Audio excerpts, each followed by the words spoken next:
தொடர்ந்து இரண்டாவது மாதமாக ஜிஎஸ்டி வசூல் ரூபாய் 2 லட்சம் கோடியை கடந்துள்ளதாக மத்திய அமைச்சகம் தெரிவித்துள்ளது.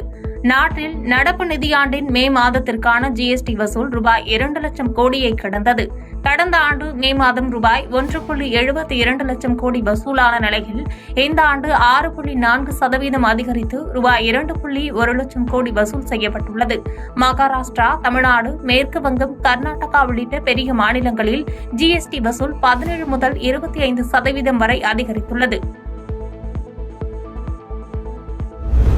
போலந்து அதிபர் தேர்தலுக்கான இரண்டாவது கட்ட வாக்குப்பதிவு விறுவிறுப்பாக நடைபெற்று முடிந்த நிலையில் தேர்தல் முடிவுகள் இன்று வெளியாகும் என தேர்தல் ஆணையம் அறிவித்துள்ளது. ஐரோப்பிய நாடான போலந்தில் அதிபர் ஆண்ட்ரேஜ் டுடாவின் பதவிக்காலம் விரைவில் முடிய உள்ளது. எனவே புதிய அதிபரை தேர்ந்தெடுப்பதற்கான பாராளுமன்ற தேர்தல் அங்கு நடைபெற்று வருகிறது. முதல் கட்ட வாக்குப்பதிவு கடந்த 18ஆம் தேதி நடந்து முடிந்தது.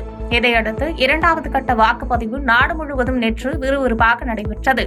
இதில் மக்கள் ஆர்வமுடன் நீண்ட வரிசையில் காத்திருந்து நின்று வாக்களித்தனர்.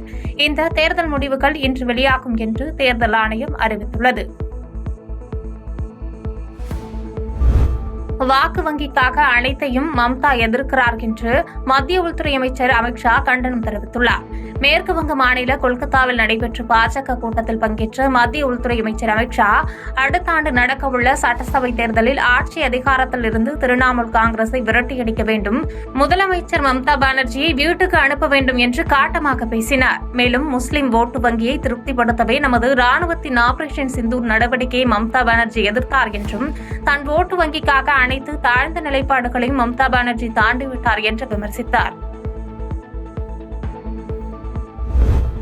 ஆபரேஷன் சிந்தூர் தொடர்பாக அரசிடம் மறைப்பதற்கு எதுவும் இல்லை என்று மத்திய அமைச்சர் கஜேந்திர ஷெகாவத் தெரிவித்துள்ளார். பாகிஸ்தானுடனான மோதலில் இந்திய ராணுவத்திற்கு போர் விமானங்கள் இழப்பு ஏற்பட்டதாக முப்படை தலைமை தளபதி அனில் சவுகான் கூறிய நிலையில் நாட்டின் ராணுவ மற்றும் வெளியுறவு கொள்கை வியூகம் குறித்து விவாதிக்க சிறப்பு நாடாளுமன்ற கூட்டத்தொடரை நடத்த காங்கிரஸ் வலியுறுத்தியுள்ளது.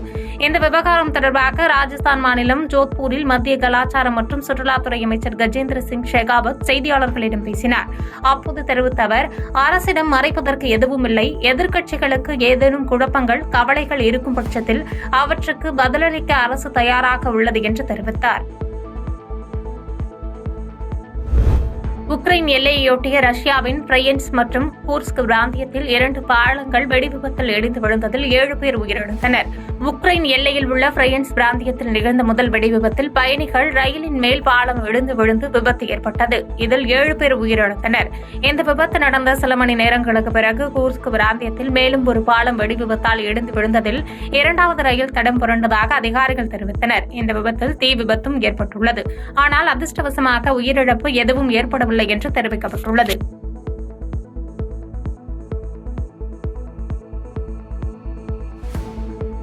செய்திகளை உடனுக்குடன் தெரிந்து கொள்ள கீழ்கண்ட கேபிள் மற்றும் டிடிஎச் நெட்வொர்க்குகளில் எம்நாடு செய்தி தொலைக்காட்சியை காணுங்கள்.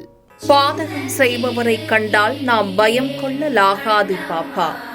மோதி மிதித்துவிடு பாப்பா, அவர் முகத்தில் உமிழ்ந்துவிடு பாப்பா. அண்மை செய்திகளை உடனுக்குடன் தெரிந்து கொள்ள இணைந்திருங்கள் எம்நாடு தொலைக்காட்சியுடன்.